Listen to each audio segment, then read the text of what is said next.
आज मी इथं भेंडीचं एक नवीन रेसिपी बनवणार आहे जे की झटपट होणार आहे। खूप सोपी पद्धत आहे आणि खूप काय असं मसाले वगैरे नाही लागत। तर व्हिडिओ आवडला तर लाईक शेअर सबस्क्राइब करा। चला तर मग व्हिडिओला सुरुवात करूयात। त्यासाठी मी इथं भेंडी घेतलेले आहेत। तर तुम्ही तुमच्या गरजेप्रमाणे तुम्ही इथं भेंडी कमी जास्त घेऊ शकता। त्यानंतर मी इथं पहिलं भेंडी आहे तो धुवून घेतलं आणि त्याच्यानंतर त्याला कापडाने पुसून घ्यायचं आहे। तर कापडाने पुसून घेतल्यावर इथं मी याला चाकूने कट करून घेत आहे। तर पहिलं मी असं दोन्ही कडेचे आहेत तो कट करून घेतलेला आहे आणि त्यानंतर एका भेंडीमध्ये असं दोन भाग इथं करून घेत आहे आणि मध्ये असं थोडंसं चीर पाडून बघायचं आहे। खूप असं वेगळं कट नाही करायचं। तर तुम्ही बघू शकता मी इथं थोडंसं कट करून घेत आहे। तर असे सगळे भेंडे मी पहिले इथं कट करून घेणार आहे। तर तुम्ही सुद्धा ह्या पद्धतीचं भेंडीची भाजी नक्की बनवून बघा, खूप छान होते आणि हे तुम्ही कशासोबतही खाऊ शकता। तर मी सगळे भेंडी आहेत तो पहिला कट करून घेतलेला आहे। तर हे बघा अशा पद्धतीने सगळे कट करून घ्यायचे आहेत।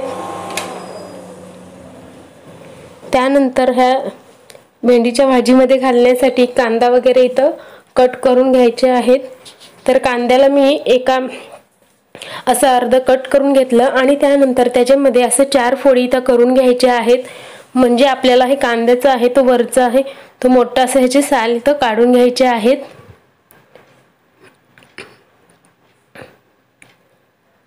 तर हे फक्त मोठे भाग असलेलेच काढून घ्यायचं आहे, छोटे असलेले आपण परत छोटे छोटे कट करून भाजीमध्ये घालून घेणार आहोत।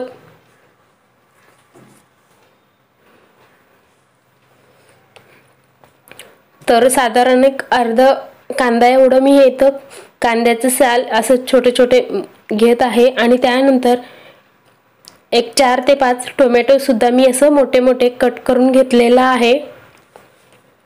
तर हे बघा एवढं मी इथं कांदा घेतलेला आहे आणि टोमॅटो सुद्धा साधारण 4 ते 5 असं मोठे तुकडे करून घेतलेले आहेत आणि त्याच्यामधला आतमधले बी आहेत तो काढून घेतलेला आहे।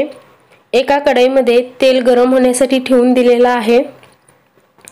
तेल गरम झाल्यावर हे आपण कट करून घेतलेले भेंडी आहेत ना, तर ते इथं घालून गॅस आहे तो बारीक किंवा मध्यम ठेवायचं। ह्याला खूप असं काळपट नाही करायचं। त्यानंतर इथं थोडंसं हळद घालायचं आहे आणि थोडंसं मीठ घालायचं आहे। जर तुम्ही आत्ता थोडंसं जास्त मीठ घातलं तर नंतर घालायची गरज नाहीये किंवा तुम्ही बघून घालू शकता।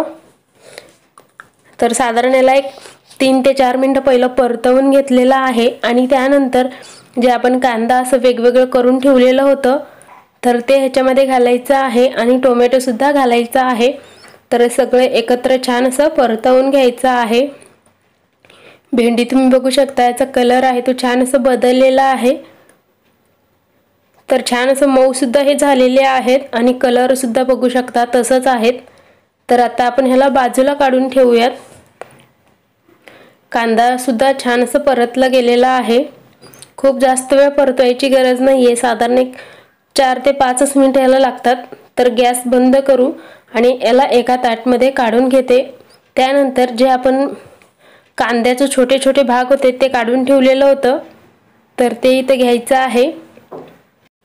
तर पहिलं मी इथं मिक्सरलाच थोडंसं कांदा इथं चिरून घेतलं आणि त्यानंतर एक टोमॅटोचं सुद्धा बनवून घेतलं। टोमॅटो घातलं त्यानंतर थोडंसं त्यात काजू सुद्धा घालायचं आहे। काजू नाही घातलं तरी चालेल। त्याचबरोबर थोडंसं अद्रक हे सगळं घालून मिक्सरला लावून बारीक करून घेतलं।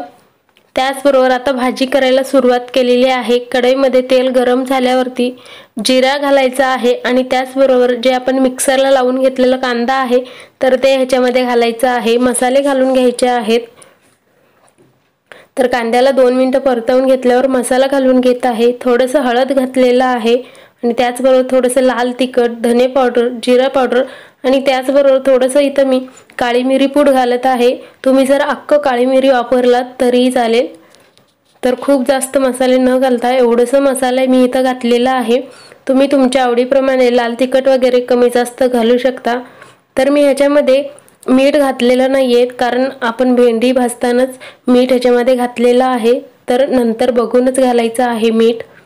आणि त्यानंतर जे आपण टोमॅटो काजू वगैरे मिक्सरला लावलेलं होतं तर ते सगळं याच्यामध्ये घालून घेतलेलं आहे आणि त्यासोबत मिक्सरच्या भांडीमध्ये थोडंसं पाणी घालून परत ह्याच्यामध्ये घालायचं आहे।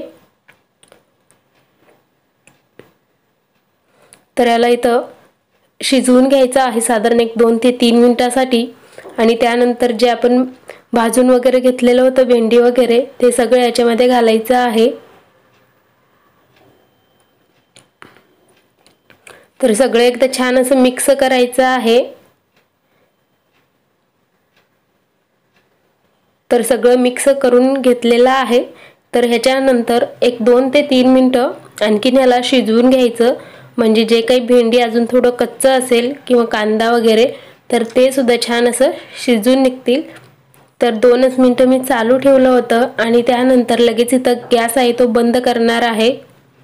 तर इथं तुम्ही बघू शकता आपली भेंडीची भाजी आहे, खूप छान दिसत आहे। हे खायला तर खूपच छान लागणार आहे। तर हे तुम्ही कशासोबतही खाऊ शकता। तर व्हिडिओ आवडला असेल तर प्लीज लाईक शेअर सबस्क्राईब करा।